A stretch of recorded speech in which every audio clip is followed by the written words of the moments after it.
Bienvenidos a este nuevo episodio de Lloreda 360, el podcast de Lloreda Camacho.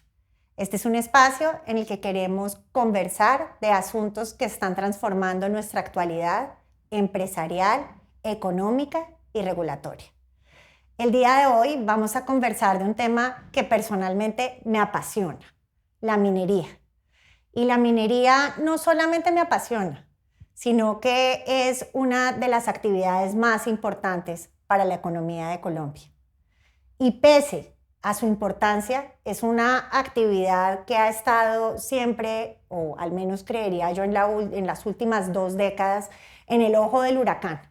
Ha tenido que enfrentarse a una serie de retos desde el punto de vista ambiental, manejo de comunidades, activismo jurídico y tal vez dentro de los minerales, uno de los que ha estado más en la mente de los colombianos, especialmente durante estos últimos 4 años, debido a su importancia para la economía, debido al papel que juega en la transición energética y sin lugar a dudas a la posición de nuestro saliente gobierno es el carbón. Y para hablar del carbón, tengo hoy, creo yo, que la persona más autorizada, Carlos Andrés Cante Puentes, que es el presidente ejecutivo de Fenalcarbón, Federación Colombiana de Carbón. Carlos Andrés, es un placer tenerte hoy acá con nosotros. Para mí es un verdadero orgullo, no solo porque eres una voz tan importante en el sector, sino porque eres sopita, como yo, como mi familia. Y me siento muy orgullosa de que estés dejando en alto el nombre del Huila y de la minería. Ángela, muchas gracias. Gracias por la invitación a Lloreda Camacho.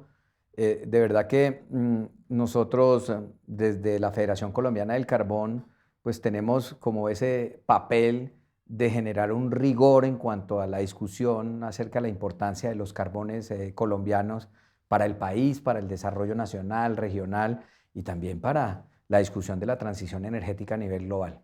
Yo quisiera comenzar esta conversación por un tema que creo que es inevitable y es precisamente esa transición política que estamos viviendo.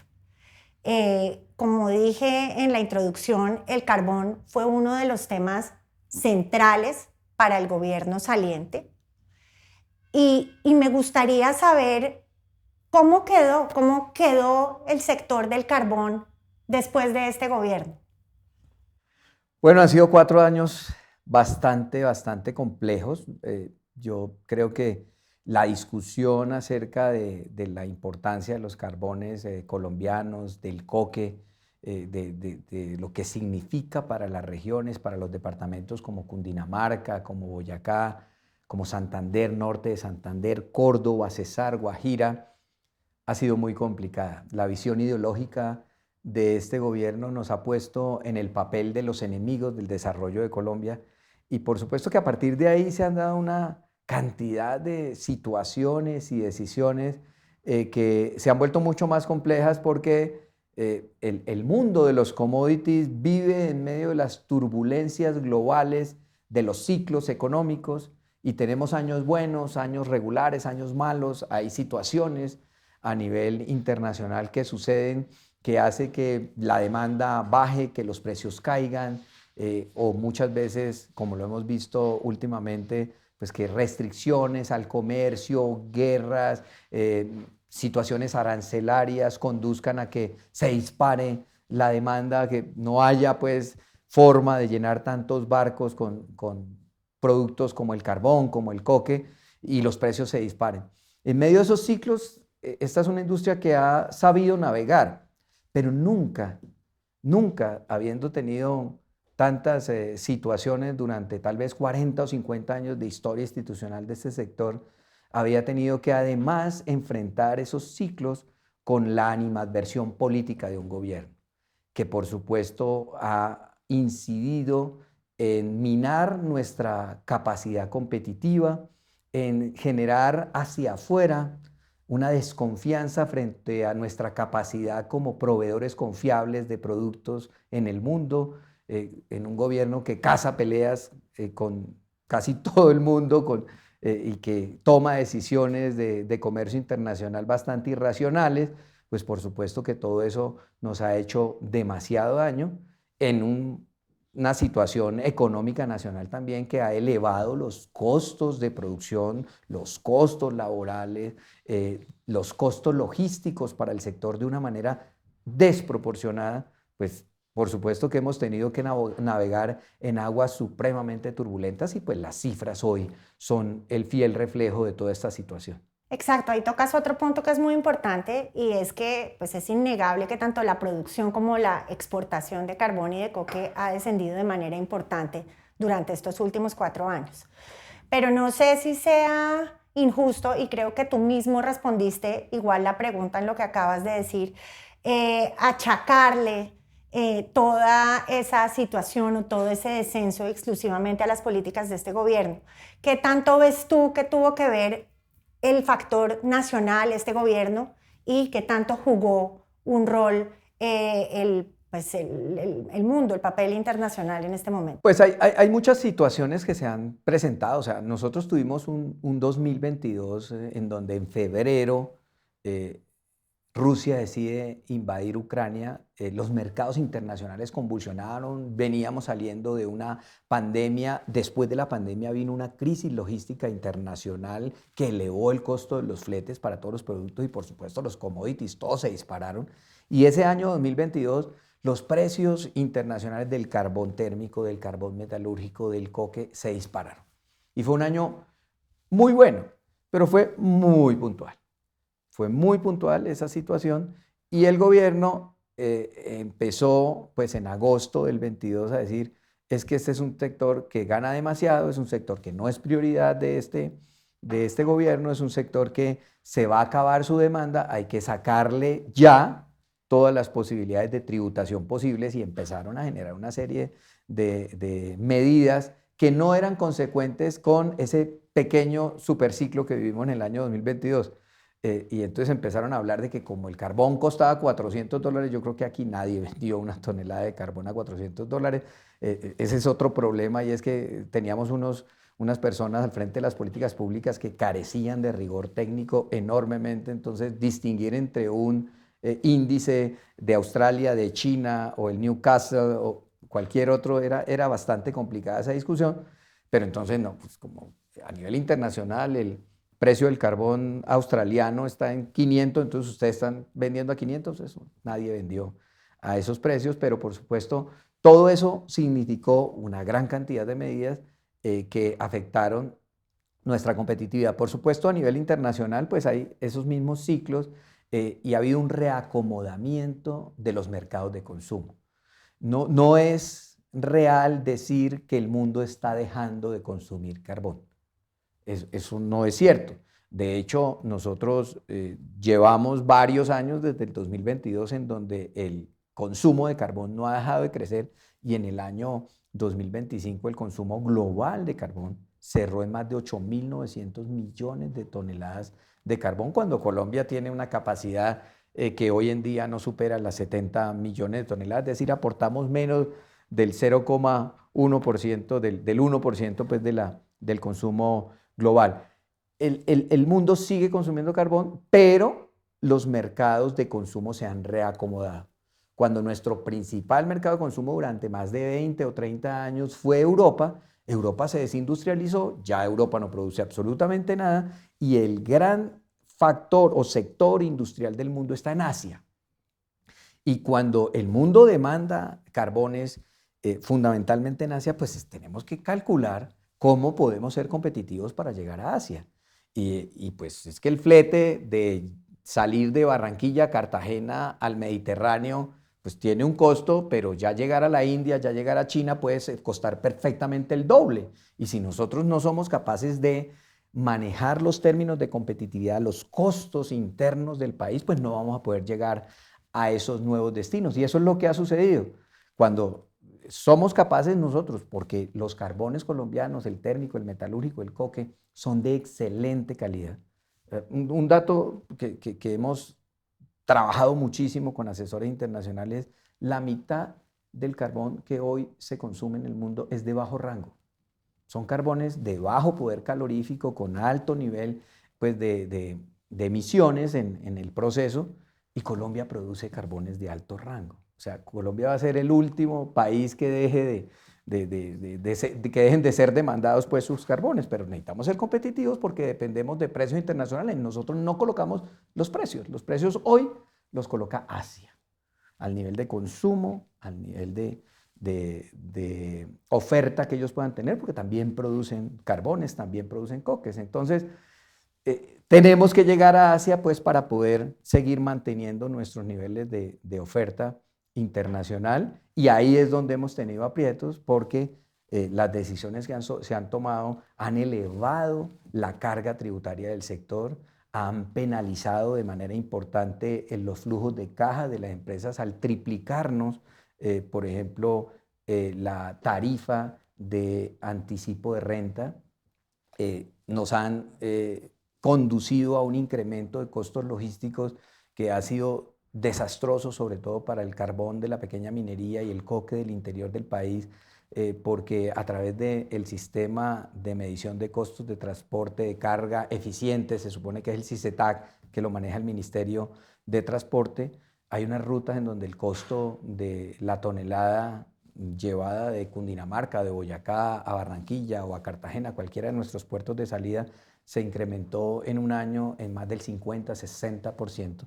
Entonces, pues eso nos ha debilitado muchísimo. También se han tomado decisiones que han afectado nuestras posibilidades exportadoras. La prohibición de exportaciones a Israel ha sido una cosa desastrosa. ¿Y eso qué tiene que ver? ¿Que eso solo afecta a una empresa, a dos empresas? No, a todas, porque es que esas empresas, cuando perdieron ese mercado, salieron a competir en otros mercados que eran naturalmente en donde otras empresas de mediana o de pequeña minería o comercializadores internacionales abastecían carbones, pues ellos tienen que colocar eso. Entonces eso ha afectado muchísimo, pero también, por ejemplo, el cierre de Muelle 3. Es que nosotros tenemos una salida por Buenaventura que tenía una capacidad de 1 millón de toneladas, que con todos los problemas que hay en el canal de Panamá, pues era una situación que nos permitía un poco tener salida por el Pacífico al Asia, y aquí el gobierno, por una decisión política, cerró Muelle 13, 1 millón de toneladas que no podemos sacar por ahí. Entonces todo eso se suma. O sea, sí, el mundo se está reacomodando, sí, el consumo global de carbón no está disminuyendo, pero se está reacomodando para poder seguir abasteciendo los nuevos mercados de consumo internacional. Tenemos que ser competitivos, y eso es lo que no ha pasado. Se nos ha matado la competitividad por la vía de las decisiones del gobierno. Ok, entonces, en resumen, lo que nos está dejando este gobierno estos 4 años es que tenemos el carbón de mejor calidad en el mundo, y simplemente debido a medidas legislativas y políticas estamos perdiendo competitividad en un mundo que sigue necesitando carbón. Sí, yo creo que ahí eso parte de la misma visión política del desarrollo. El cuento de la transición energética que nos han echado en Colombia se tiene que repensar, porque es que una cosa es la transición energética a partir de nuestra matriz de producción de energía, de generación de energía, no solo la eléctrica, sino toda en su conjunto, y otro es las posibilidades exportadoras que nosotros tenemos a partir de nuestros recursos naturales que le permitan a las regiones y al país obtener unos ingresos para mejorar las condiciones de vida de la población. Son dos discusiones totalmente distintas. Luego, simplemente ser nosotros, pretender ser los salvadores del mundo, apagando la industria del carbón, apagando la industria del gas, apagando la industria del petróleo, a lo único que va a conducir es a perjudicar la situación económica, financiera y de vida de las poblaciones en los territorios, pero no va a mover en 1 milímetro la aguja de las emisiones a nivel global, porque las grandes potencias van a seguir consumiendo carbón. Y el día que, por ejemplo, le dijimos a Israel que no le podíamos seguir exportando porque el señor presidente estaba molesto con el presidente de Israel por lo que considere, yo no lo voy a cuestionar, pero al tomar esa medida, el señor no dijo, bueno, entonces no consumo 4 millones de toneladas de carbón. No, al otro día estaban llegando de Australia y de Indonesia esas 4 millones de toneladas de carbón. El carbón que nosotros no vendamos lo van a vender otros. Entonces, eso no va a cambiar en absolutamente nada. Y el mundo se ha venido dando cuenta y por eso la discusión de transición energética hoy es otra. De acuerdo. ¿Y cuál crees tú entonces que deben ser los temas en los que debería centrarse este gobierno que entra? Bueno, yo creo que el tema fundamental se llama competitividad. Y eso parte desde la visión del desarrollo. Un gobierno que se elige diciendo, nosotros no podemos renunciar a la posibilidad de producir y exportar de nuestros recursos naturales. Nosotros no podemos renunciar a la producción de carbón, no podemos renunciar a la producción de gas, de petróleo. Hay que utilizar las mejores técnicas posibles, proteger el medio ambiente, garantizar un adecuado relacionamiento con las comunidades, pues ya es un buen mensaje. Y desde el mismo momento en que se elige el presidente Abelardo de la Espriella, el ambiente es otro totalmente en el sector. Porque de verdad que sí, la gente estaba, y es algo pues, que nosotros lo vivimos todos los días, porque pues es que este es un sector, particularmente el sector carbón, es un sector de nacionales. O sea, mi junta directiva y la gente que está en Fenalcarbón son puros colombianos, que vivimos, que tenemos nuestros hijos en el colegio, que tenemos los mismos problemas que puede tener cualquier otro de movilidad, de desplazamiento. Somos colombianos. Que hay inversión internacional, claro, pero cuando usted revisa la agenda de la Agencia Nacional de Minería en materia de titulación minera, de los 1000 títulos mineros, tan solo 32 títulos mineros son de gran minería, pero de ahí para abajo usted encuentra familias carboneras históricas en Boyacá, en Cundinamarca, que con trabajo duro, madrugando, invirtiendo, haciendo grandes esfuerzos, hoy tienen unas grandes empresas que generan muchísimo empleo y que merecen el reconocimiento y el impulso del Estado y no simple y llanamente el desconocimiento y la persecución como sucedió en estos 4 años por una visión ideológica que nosotros consideramos equivocada. Entonces, cuando ya vemos el discurso de este nuevo gobierno, decimos, ¡eureka! O sea, hay posibilidades, sí. El mundo no se acaba acá.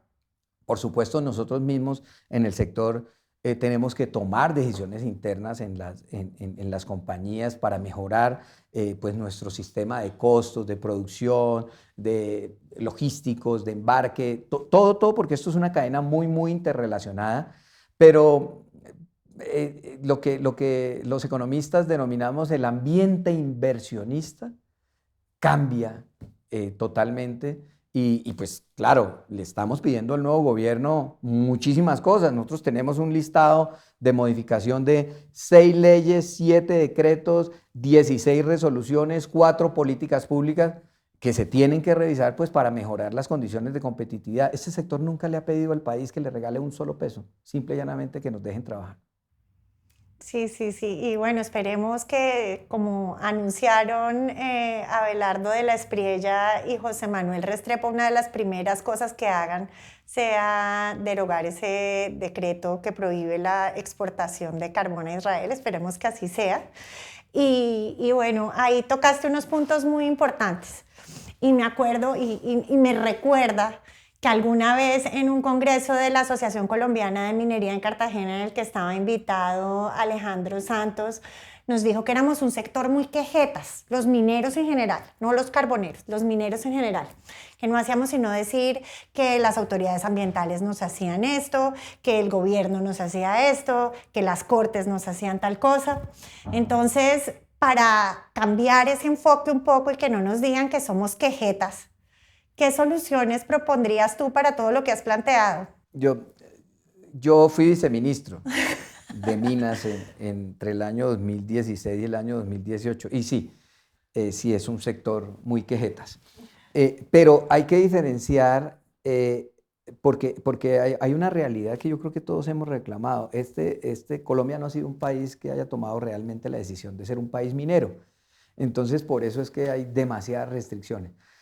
Pero una cosa son los minerales, los metales preciosos, los minerales estratégicos para la transición, que el cobre, que que son los proyectos que están en fase de prospección, exploración, y otra cosa, la discusión del carbón que está en plena fase de producción hace más de 40 años en este país.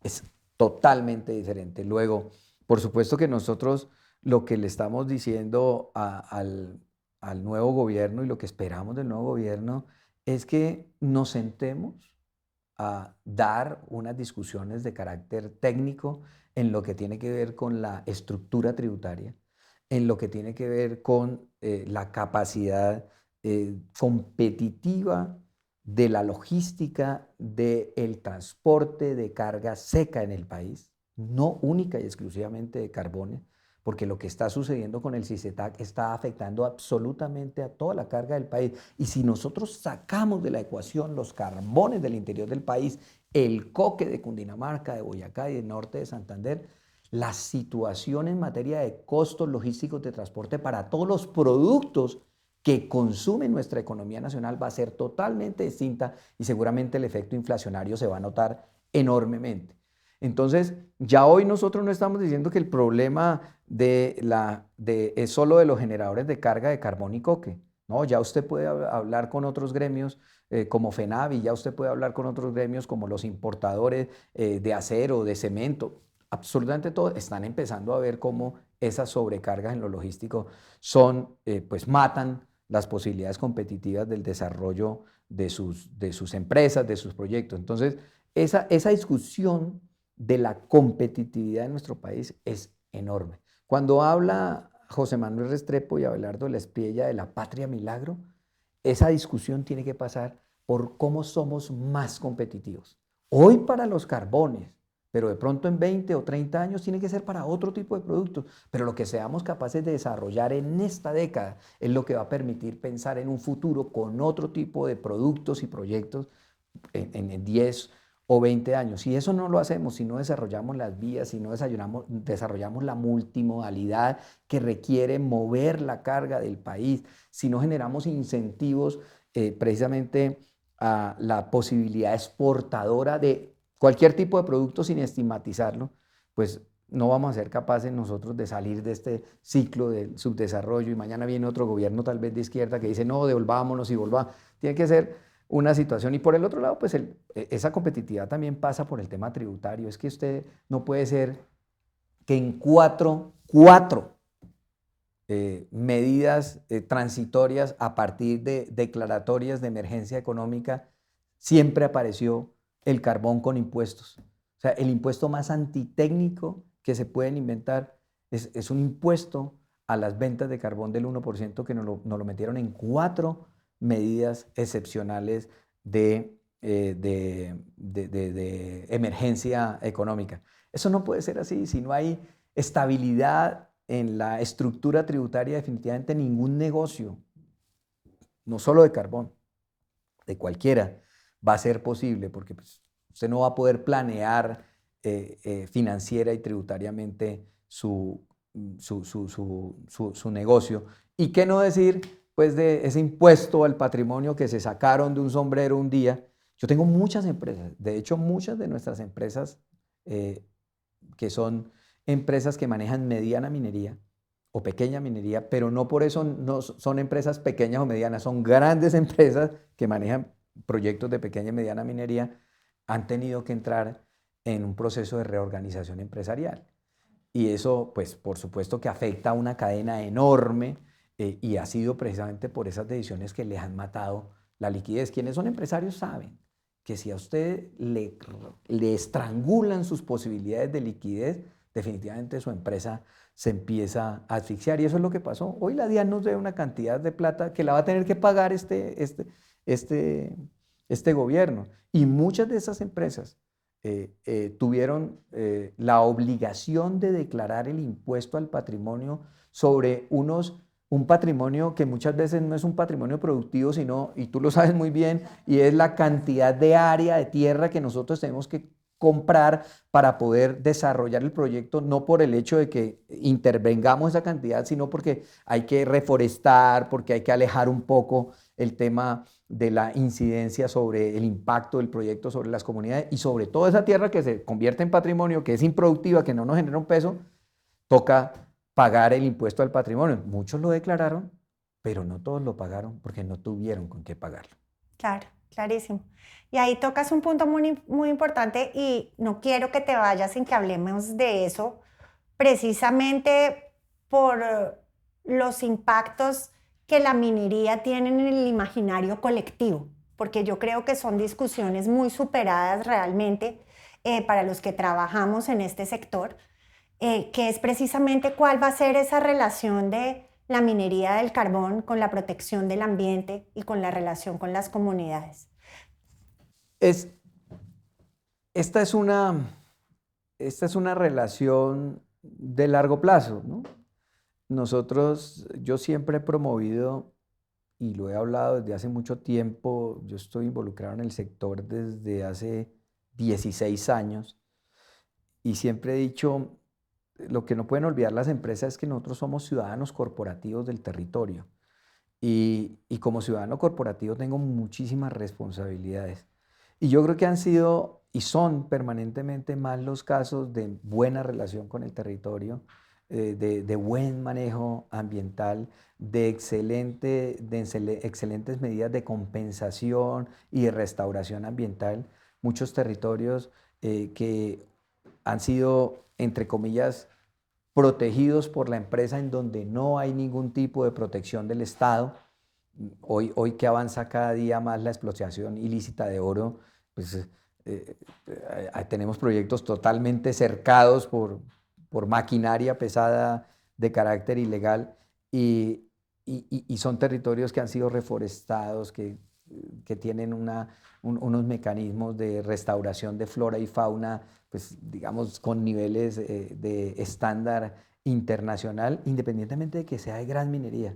Uno se sorprende, vaya a Socha, aquí en Boyacá, vaya a Guachetá y vea pequeñas minerías con unos ejercicios impecables de manejo ambiental y comunitario, con unas relaciones con la comunidad absolutamente, digamos, buenas. Pero siempre, cuando pues, hay ejercicios de actividad minera en muchas partes del país, pues va a haber gente que no lo hace de la mejor manera. Hay responsabilidades, por supuesto, de las autoridades mineras y ambientales en algunos casos, pero eso no puede ser pues, la regla pues, con la que nos vayan a medir. Y en los territorios cada vez hay más conciencia de lo que representa el desarrollo de la actividad minera para la movilidad económica en general.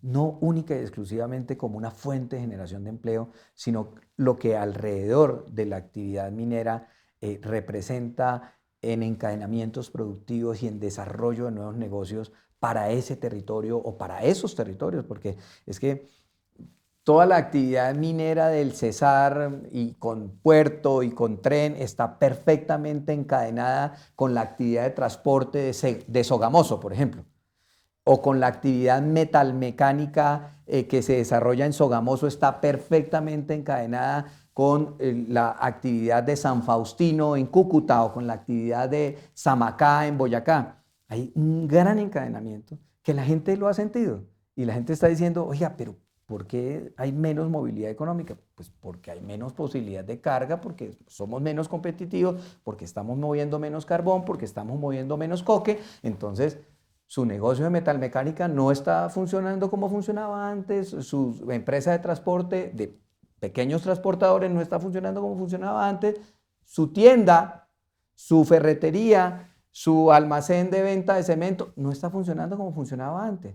Y el problema es que nos han querido meter en esta dinámica de acábese la industria del carbón, pero nunca hemos visto y cómo la vamos a reemplazar. Uh-huh. Y para los que todavía no están convencidos, si tuvieras que decirles, miren, Colombia necesita un futuro con carbón, ¿cuál sería tu invitación? O sea, hay varias invitaciones. Una, que no podemos negar, y preciso en esta época que estamos ya iniciando un nuevo fenómeno del Niño, es que gracias al carbón Colombia no se ha apagado. O sea, nosotros tenemos ejemplos enormes de nuestros vecinos. En Ecuador, 9 horas de racionamiento. En Argentina, 2 horas de racionamiento diario. En Chile, horas de racionamiento. Nosotros no hemos tenido una sola hora de racionamiento desde el apagón del año 1994, que Sí. quienes tenemos esta edad lo vivimos y lo recordamos cuando nació la luciérnaga, cuando nos apagaban, cuando nos adelantaron el reloj. Desde esa época, cuando se construyó, se empezó a construir un parque térmico que ha tenido un importante componente no suficiente en carbón. Gracias a eso, en el Niño del año 2024 y a la fortaleza pues, de nuestra pequeña minería del carbón, que tuvo la capacidad de estar abasteciendo permanentemente estas térmicas, pues Colombia no se apagó. Es que fue el 20% de la demanda diaria nacional que se garantizó con carbón cuando los embalses estaban en el piso. Y ya lo estamos viendo de nuevo. Y ya viene de nuevo ese fenómeno del Niño que va a disminuir las cotas de los embalses a un nivel de imposibilidad de generación, y ahí esa capacidad de generación térmica es la que va a permitir que Colombia no se apague. ¿Que es suficiente? No, ya no es suficiente, porque esa que construimos nosotros hace 30 años ya no da abasto para el incremento de la demanda de energía nacional. Tenemos que construir 600 megas más, y es ridículo pensar que nosotros, sentados en yacimientos de los mejores carbones del mundo, no podamos traer las nuevas tecnologías de generación térmica a carbón para aprovechar nuestros propios recursos y hacer que nuestra economía no solo no se apague, sino que sea más competitiva en términos de costos energéticos. Luego, ese es el primer punto. Pero por el otro lado, este es un país que todavía tiene muchísimas deficiencias, muchísimas carencias en materia poblacional. Tenemos todavía unos retos enormes en materia de infraestructura, de agua potable, de saneamiento básico, de mejoramiento de las condiciones educativas y de salud. Y nosotros no podemos renunciar a una fuente que ha sido una fuente tan importante de recursos. Es que cuando fui al último congreso de alcaldes hace 2 meses, les dije: alcaldes, ¿ustedes creen que acabar con la industria del carbón es solo un problema de la Jagua de Ibirico, de Samacá, del Lenguasaque, del Catatumbo? No. Los municipios, a través del sistema de regalías, de cada 100 pesos que reciben el sistema, 20 provienen de la industria del carbón. Hay municipios que la única posibilidad de inversión de infraestructura autónoma que pueden desarrollar durante un año proviene del sistema general de regalías. No podemos renunciar a eso, porque nosotros no somos Suiza. Pretender acoger el modelo de transición energética de los países desarrollados, que tienen otras carencias, que ya no son físicas, que ya no son de salud, que ya no son de infraestructura, pues es totalmente equivocado. Nosotros no somos Dinamarca, como dicen, somos Cundinamarca. Y en ese sentido todavía tenemos muchísimo por hacer por el país, y la industria del carbón está dispuesta a seguir aportando al crecimiento y al desarrollo de nuestra nación. Muchísimas gracias, Carlos Andrés. Nos quedamos con unos mensajes claros. Yo creo que es clarísimo que el carbón está y tiene que quedarse, que nosotros no podemos adoptar decisiones en relación con la transición energética teniendo un poquito como un caballo, mirando un único enfoque, pensando en el ambiente, como tú dijiste, nos apagamos nosotros y salvamos el mundo. Probablemente no, con total certeza no va a ser así. Y es una industria de la que dependen miles de comunidades, depende nuestra economía, depende nuestra matriz energética. Entonces, el carbón está aquí para quedarse. Y bueno, muchísimas gracias a toda nuestra audiencia de Lloreda 360 y esperamos verlos pronto nuevamente.